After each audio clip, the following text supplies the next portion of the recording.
Hi friends, welcome to nonstop cooking. இன்றைக்கி நம்ம ஒரு டேஸ்டியான 2 ஸ்பூன் பருப்பில் 4 பேர் சாப்பிட்ற அளவுக்கு நம்ம சாம்பார் வைக்க போகிறோம். பருப்பே வேக வைக்காத சாம்பார். இது நல்ல ஒரு இட்லி தோசைக்கெல்லாம் நல்லா தொட்டு சாப்பிட்றதுக்கு அருமையான டேஸ்ட்டில் இருக்கும். நல்லா 4 பேர் 5 பேருக்கு சாப்பிட்லாம் நம்ம 2 டீஸ்பூனு பருப்புலேயே. வாங்க நம்ம இப்போ இதை எப்படி செய்யலான்னுட்டு பார்க்கலாம்.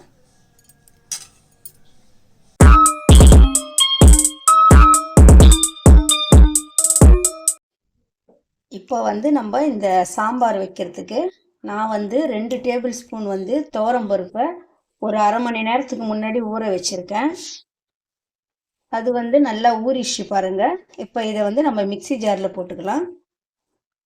இப்போ நல்லா தண்ணி வடிச்சிட்டு இந்த துவரம்பருப்பை நான் மிக்சி ஜாரில் போட்டிருக்கேன். இதிலே ஒரு மீடியம் சைஸ் வெங்காயம், ஒரு தக்காளி ரஃப்பாக கட் பண்ணி வச்சுருக்கேன், அதையும் இதிலே போட்டுடலாம். இப்போ இதை நல்லா நைஸாக அரைச்சி எடுத்துகிட்டு வந்துடலாம். இப்போ பாருங்கள், நம்ம இந்த மிக்சி ஜாரில் நல்லா அரைச்சி எடுத்துகிட்டு வந்துட்டோம். இதிலே நல்லா நம்ம ஒரு 2 டம்ளர் தண்ணி விட்டுக்கலாம். இப்போ இது இப்படியே இருக்கட்டும். இதில் இப்போ நம்ம ஒரு பேன் ஒன்று வச்சுட்டு இதில் அரை டீஸ்பூன் வெந்தயம், அரை டீஸ்பூன் சீரகம் இதை வறுத்துக்கலாம். நம்ம கொஞ்சமாக செவந்த உடனே இதை எடுத்துடலாம். இப்போ இந்த சீரகம் வெந்தயம் வறுபட்டுச்சு. இதை நம்ம எடுத்து நைஸாக பொடி செஞ்சு வச்சிடலாம். இதை இப்போ அதே பேன்லேயே நம்ம ஒரு 2 டீஸ்பூனு எண்ணெய் விட்டுக்கலாம். இதில் கடுகு வெந்தயம் போட்டுக்கலாம். ஒரு 1/4 டீஸ்பூன் வெந்தயம், 1 டீஸ்பூன் கடுகு போட்டுக்கலாம். இது இப்போ நல்லா பொரியட்டும். இப்போ இந்த கடுகுலாம் நல்லா பொரிஞ்சிடுச்சு. இதிலே நம்ம ஒரு மீடியம் சைஸ் வெங்காயம், ஒரு மீடியம் சைஸ் தக்காளி போட்டுக்கலாம்.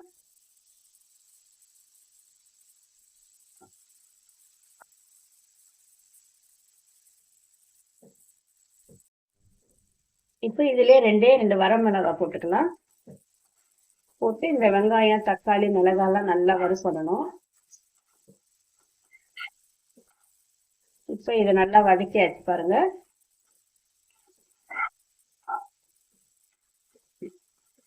இப்போ இதுலயே நம்ம சாம்பார் பொடி 1 டீஸ்பூன் போட்டுக்கலாம். சாம்பார் பொடி இல்லைன்னா நம்ம குழம்பு மிளகாய் தூள் கூட போட்டுக்கலாம். இதுலயே கொஞ்சமா மஞ்சள் பொடி போட்டுக்கலாம். இதெல்லாம் நல்லா கலந்து விட்டுடலாம்.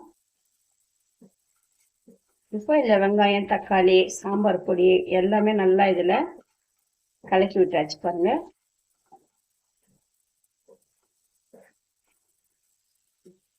இப்போ இதுல நம்ம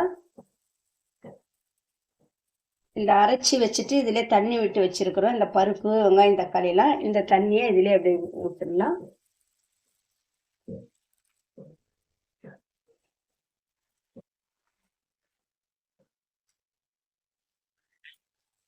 இது நல்லா தண்ணியா இருக்கணும். இன்னும் கூட கொஞ்சம் நம்ம தண்ணி விட்டுக்கலாம். இப்போ இதுக்கு தேவையான அளவு உப்பு போட்டுடலாம். பாருங்க, இந்த அளவுக்கு நம்மளுக்கு நல்லா தண்ணியா இருக்கணும். அப்பதான் இந்த தண்ணி நல்லா கொதிச்சு இந்த பருப்புடைய பச்சை வாசனை எல்லாம் போன உடனே கொஞ்சம் நல்லா திக்னஸா வரும். பாருங்க, இந்த அளவுக்கு நல்லா தண்ணியா இருக்கணும். இப்போ இதை மூடி போட்டுட்டு நல்லா கொஞ்சம் தீ கம்மியா வச்சு நல்லா கொதிக்க விடலாம். பாருங்க, நான் நல்லா பெரிய டம்ளர்ல 2 டம்ளர் தண்ணி விட்டேன். நல்லா இந்த பருப்பு வாசனை எல்லாம் பாதி அளவுக்கு நல்லா கொதிச்சு வந்திருக்கு. இப்போ நம்ம இந்த வெந்தயம், சீரகம் வறுத்து வச்சதை இதில் போட்டுடலாம். போட்டுட்டு இன்னும் கொஞ்சம் நேரத்துக்கு நல்லா கொதிக்கணும். பாருங்க, இந்த பொடி போட்டு நான் நல்லா ஒரு 5 நிமிஷத்துக்கு தீ குறைவா வச்சு நல்லா இதை கொதிக்க வச்சுட்டேன்.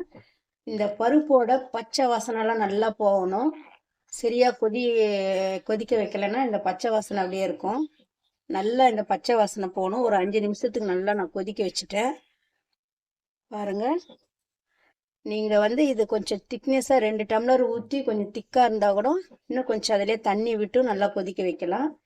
இந்த அளவுக்கு நம்மளுக்கு இருக்கணும் சாம்பார் அளவுக்கு. இப்போ நம்ம இது 2 டீஸ்பூன் தான் போட்டோம். ஆனால் வந்து நம்மளுக்கு நல்லா ஒரு 3-4 பேர் சாப்பிட்ற அளவுக்கு சாம்பார் வந்திருக்கு பாருங்க. இப்போ வந்து நம்ம இதுலேயே கருவேப்பிலை கொத்தமல்லி போட்டுக்கலாம்.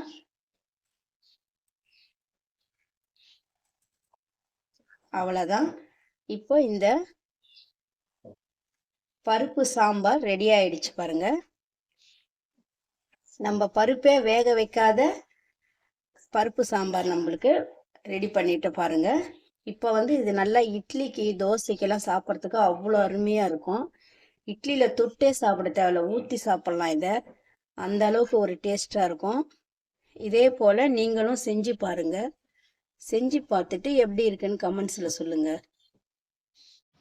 இந்த வீடியோ உங்களுக்கு பிடிச்சிருந்தா லைக் பண்ணுங்க, ஷேர் பண்ணுங்க, கமெண்ட் பண்ணுங்க, சப்ஸ்கிரைப் பண்ணுங்க.